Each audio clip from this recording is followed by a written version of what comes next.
សំលេងមនុស្សអ៊ូអនៅតាមបណ្ដោយផ្លូវមុខផ្ទះហាក់ដូចចម្លែក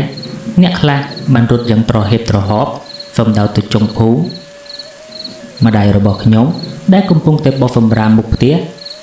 ក៏ចាប់ឆ្ងល់ហើយបានងើបឡើងរួចស៊ូទៅមីងភាពដែលកំពុងតែមានវត្តមានដើរទៅតាមគេនោះដែរថាមីងភាពអើយហើយមានរឿងអីហ្នឹងបានជានាំគ្នារត់ទៅចុងភូមិទាំងប្រលឹមអុល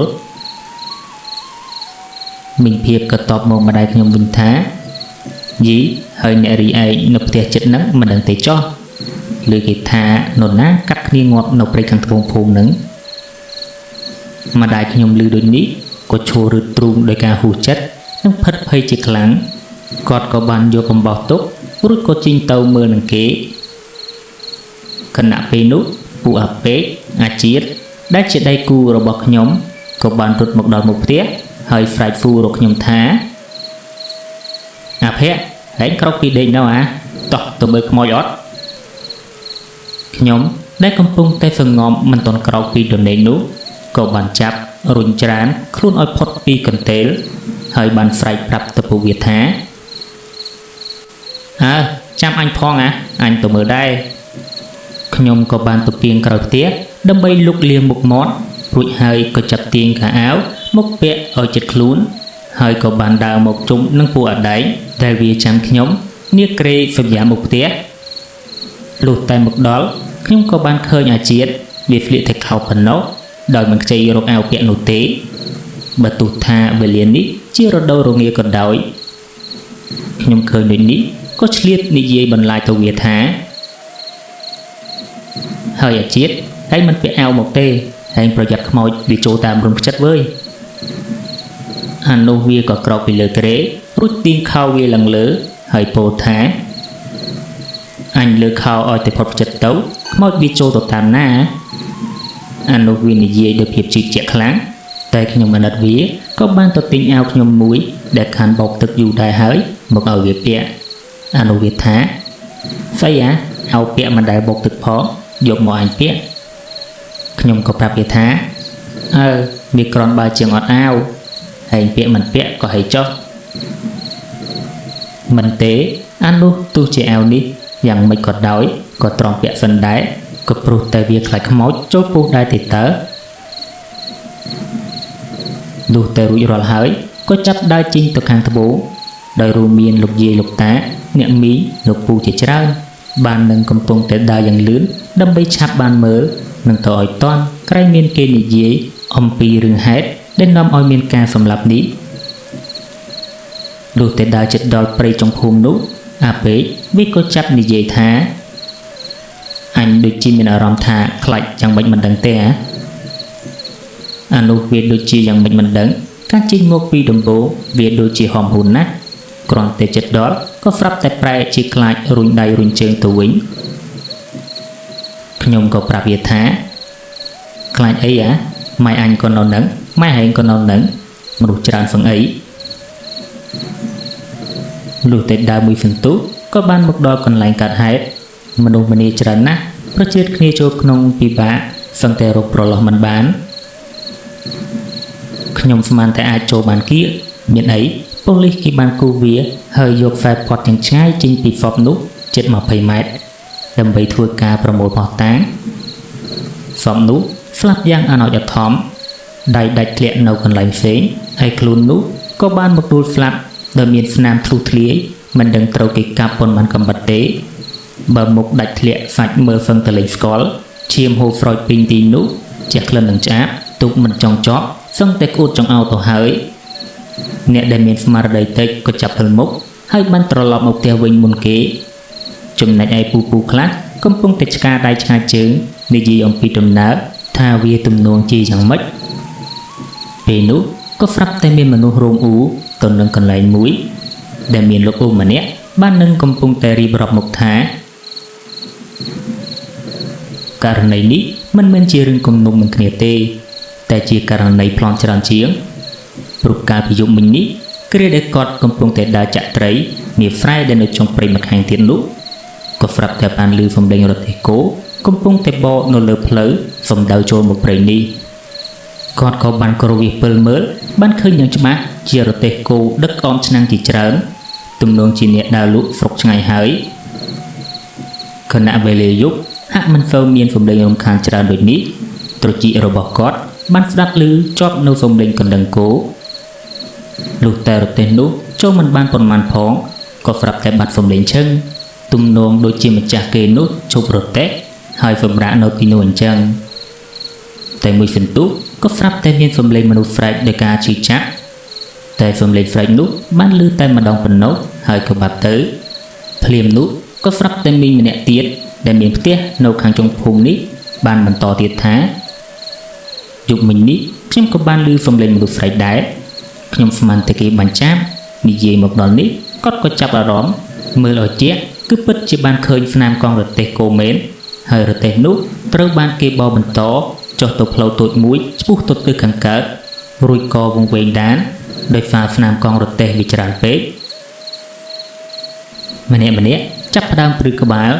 រហូតដល់មានអ្នកខ្លះធ្លោយពាក្យមកថាងាប់ហើយអញពេលហ្នឹងដឹងតែមិនបាច់មាននរណាដើរកាត់ទេលុះតែបានយូរបន្តិចស្រាប់តែមានក្រុមគ្រួសារនៃសពមកទទួលយកសពទៅធ្វើបុណ្យគូឲ្យអាសូរខ្លាំងណាស់គណៈប្រពន្ធរបស់គាត់មកដល់ស្រែកទ្រហោយំគូឲ្យសង្វេគហើយគាត់រៀបរាប់មកថាពួកគាត់ទៅតែរៀបការហើយមិនបានប៉ុន្មានផងម្ដេចប្តីដាច់ចិត្តទៅចូលប្រពន្ធដូចនេះទំនងជាយប់មិញនេះគាត់ព្យាយាមបរទេសទៅផ្ទះគាត់វិញហើយមើលទៅមិនព្រមឈប់សម្រាប់នៅផ្ទះអ្នកភូមិដូចនេះក្រោយទៅយកសពទៅស្រុកគាត់បាត់ទៅទីនេះសល់តែស្លាកស្នាមនៃការគូវាសពីសំណាក់សមត្ថកិច្ចក៏ដូចជាខ្សែចងបាំងការពារកន្លែងកាត់ហេតុព្រមទាំងផ្សែងធូបដែលគេបានដុតសុំឲ្យប្រលឹងគាត់ទៅស្រុកជាមួយប្រពន្ធគាត់វិញទៅនៅទីកើតហេតុនេះក៏ប្រែទៅជាស្ងាត់ជ្រងំ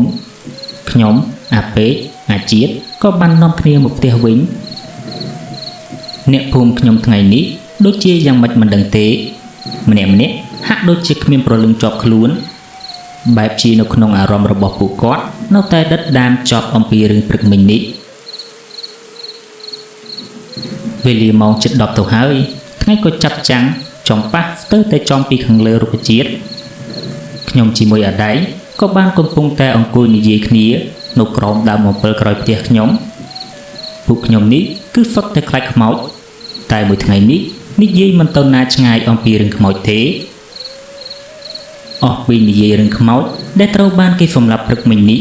ក៏ចាប់ចូលរឿងដែលធ្លាប់បានឮចាស់និយាយប្រាប់មកជាហូរហែទៀត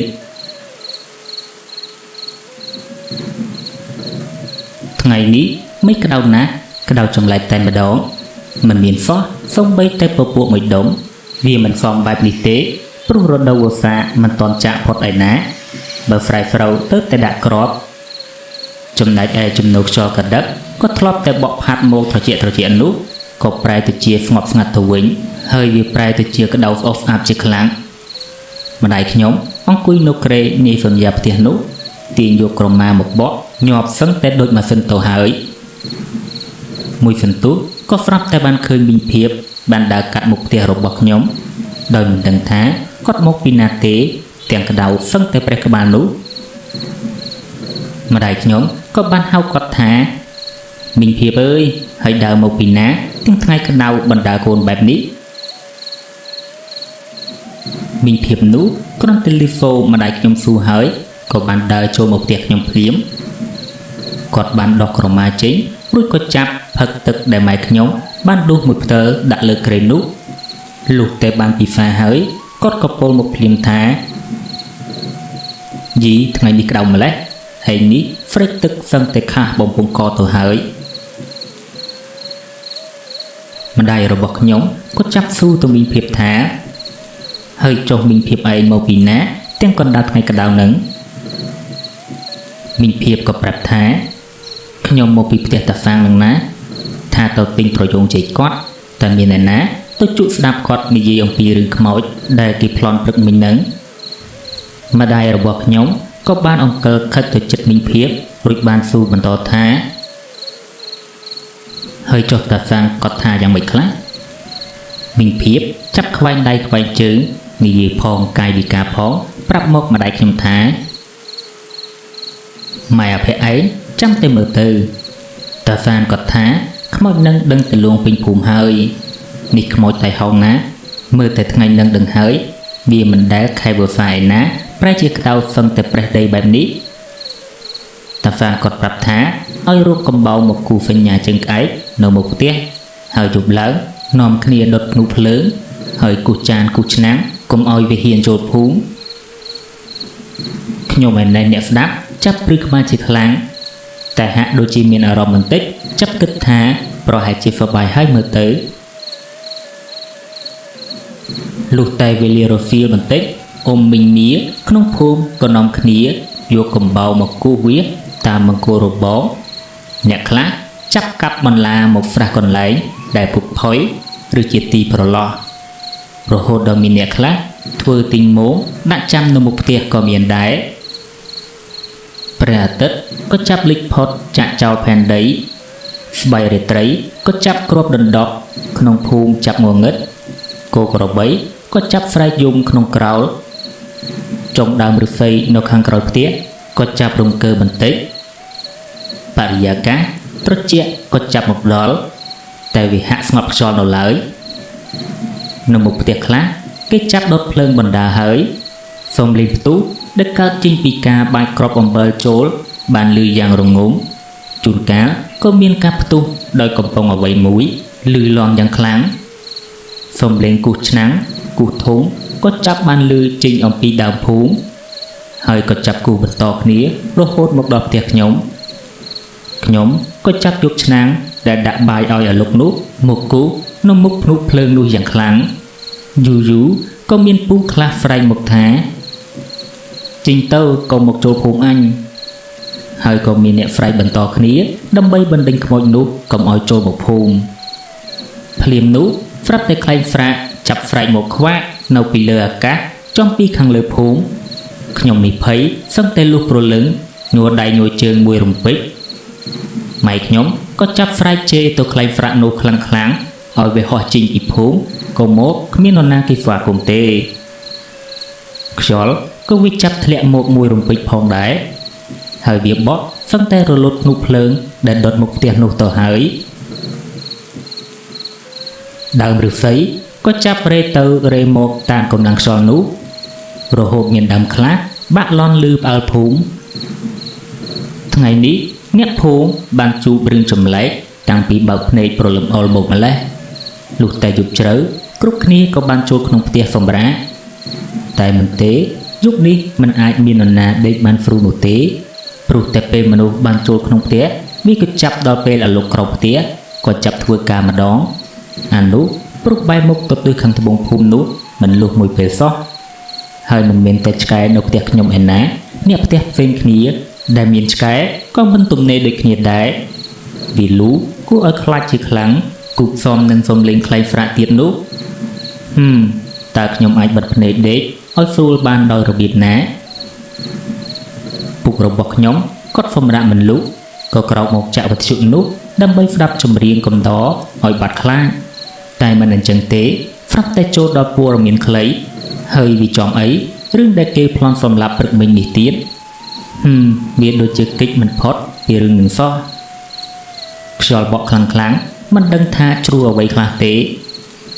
ដើមឫស្សីក៏មិនដឹងថាបាក់អស់ប៉ុន្មានដើមហើយយូរធីមថ្នោតក៏ចាប់ធ្លាក់ប្រាវម្ដាយខ្ញុំសឹងតែហើបខ្នងចេញពីកន្ទេលផ្គូលាន់ក៏ចាប់គ្រហឹមក្រឹមយ៉ាងកំណាចភ្នែកបន្ទោក៏ចាប់រះឆ្វេងឆ្វាយពីផ្ទៃអាកាសវាធ្វើឲ្យយើងមើលឃើញព្រៃចេកខាងក្រោយផ្ទះបានយ៉ាងច្បាស់តាមប្រឡោះបង្អួចពេលខ្លះមើលទៅឃើញស្លឹកចេកដែលងាប់នោះសស្ទង់អាចឲ្យយើងជួយច្រឡំបានដែរមន្ទាក្នុងទ្រុងក៏ចាប់អើម្ដងរត់ទៅនេះម្ដងរត់ទៅនោះដូចជាមានអ្វីកំពុងមកបង្អើលអញ្ចឹងមិនយូរប៉ុន្មានភ្លៀងក៏ចាប់ធ្លាក់មកភ្លៀងនេះស្រាប់ទៅទំនងដូចជាក្របធំណាស់តែមិនទេភ្លៀងនេះធ្លាក់មិនទាន់បានប៉ុន្មានផងក៏ស្រាប់តែខ្យល់បក់វាយកទៅព្រៃខាងត្បូងភូមិនោះដោយមានលឺសូរសន្ធឹកយ៉ាងខ្លាំងតែមិនទាន់បានប៉ុន្មានផងសន្ធឹកភ្លៀងនោះ ក៏បានត្រឡប់មកភូមិវិញហើយភ្លៀងធ្លាក់យ៉ាងខ្លាំងសឹងតែធ្លុះដំបូលស្លឹកដែលពុកផុយរបស់ខ្ញុំទៅហើយទឹកខ្យល់វាបក់ខ្លាំងដែរវាក៏ធ្វើឲ្យដំណើរទឹកភ្លៀងបានសាចចូលតាមសម្យាបធ្វើឲ្យសើមរហូតដល់មុងភួយរបស់ខ្ញុំលុះតែបានមួយសន្ទុះភ្លៀងធំនោះក៏ចាប់ស្រាក់ស្រានតែវាគឺមិនដាច់ដំណក់ទឹកទេវានៅតែរលឹមស្រិចស្រិចរំពេចនោះក៏ស្រាប់តែបានឮសំឡេងឆ្កែលូកាន់តែច្បាស់ម្ដងទៀតសំឡេងសម្រាប់ជើងមនុស្សដើរដូចជាជន់ប៉ះទៅនឹងទឹកនិងភក់នាក្រឡុកមុខផ្ទះតែពេលដែលពុកក្រោកមកមើលគឺមិនបានឃើញអ្វីទេលុះតែពុកចូលសម្រាប់វិញស្រាប់តែហ្វូដានជើងនោះក៏ចាប់ដើរទៀតហើយឆ្កែផ្ទះរបស់ខ្ញុំវាព្រុសផងវាលូផងបែកសំឡេងស្រែកលេងលឺ